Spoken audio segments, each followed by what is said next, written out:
সন্দেশখালীর ঘটনার জন্য মুখ্যমন্ত্রী দায়ী করলেন বিজেপি সাংসদ দিলীপ ঘোষ। আজ পশ্চিম মেদিনীপুর জেলার খড়গপুর শহরের বগদা এলাকায় বিজেপি কর্মীদের সঙ্গে এক চা চক্করে যোগ দেন বিজেপি সাংসদ দিলীপ ঘোষ।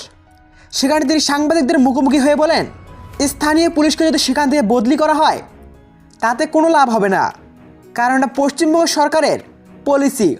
তারা নিজেদের রাজনৈতিক স্বার্থে এই ধরনের ঘটনা ঘটাচ্ছে, পাশাপাশি দুর্বৃত্তদের সুযোগ দিচ্ছে, আর সেটাকে পুলিশকে দিয়ে চেপে রাখার চেষ্টা করছে। এর জন্য পুরো পুলিশ প্রশাসন, পুলিশ মন্ত্রী মমতা বন্দ্যোপাধ্যায় দায়ী। মমতা বন্দ্যোপাধ্যায়ের পদক্ষেপ করা উচিত, তারপর নিরপেক্ষ তদন্ত হওয়া উচিত, না হলে কোনো সত্য সামনে আসবে না। এর পাশাপাশি সন্দেশখালীর ঘটনা নিয়ে মিথ্যা অভিযোগ আনা হয়েছে বলে মিডিয়ার সামনে দাবি করেন শিবু হাজরা।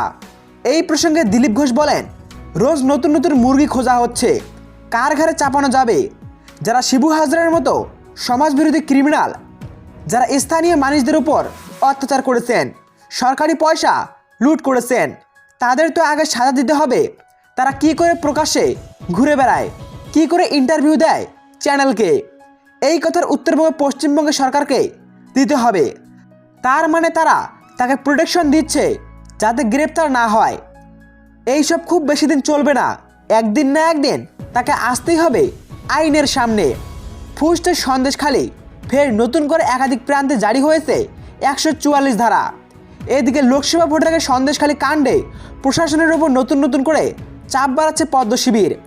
একদিন আগে বিধানসভার বিরোধী দলনেতা শুভেন্দু অধিকারীর নেতৃত্বে সন্দেশখালী যাওয়ার চেষ্টা করেছিলেন বিজেপি বিধায়করা, কিন্তু পথেই তাদের আটকে দেয় পুলিশ। এদিকে মঙ্গলবার আবার বসিরহাট এসপি অফিস ঘেরাও করে বিজেপি। নেতৃত্বে ছিলেন বিজেপির রাজ্য সভাপতি সুকান্ত মজুমদার। সেখানে ধুমরুমার পরিস্থিতি তৈরি হয়, আটক করা হয় বেশ কিছু বিজেপি কর্মীকে। গতকাল অসুস্থ হয়ে বিজেপির রাজ্য সভাপতি সুকান্ত মজুমদার ভর্তি হন একটি বেসরকারি হাসপাতালে। আর এবার সন্দেশখালীর ঘটনা নিয়ে ফের মুখ্যমন্ত্রী দায়ী করলেন বিজেপি সাংসদ দিলীপ ঘোষ।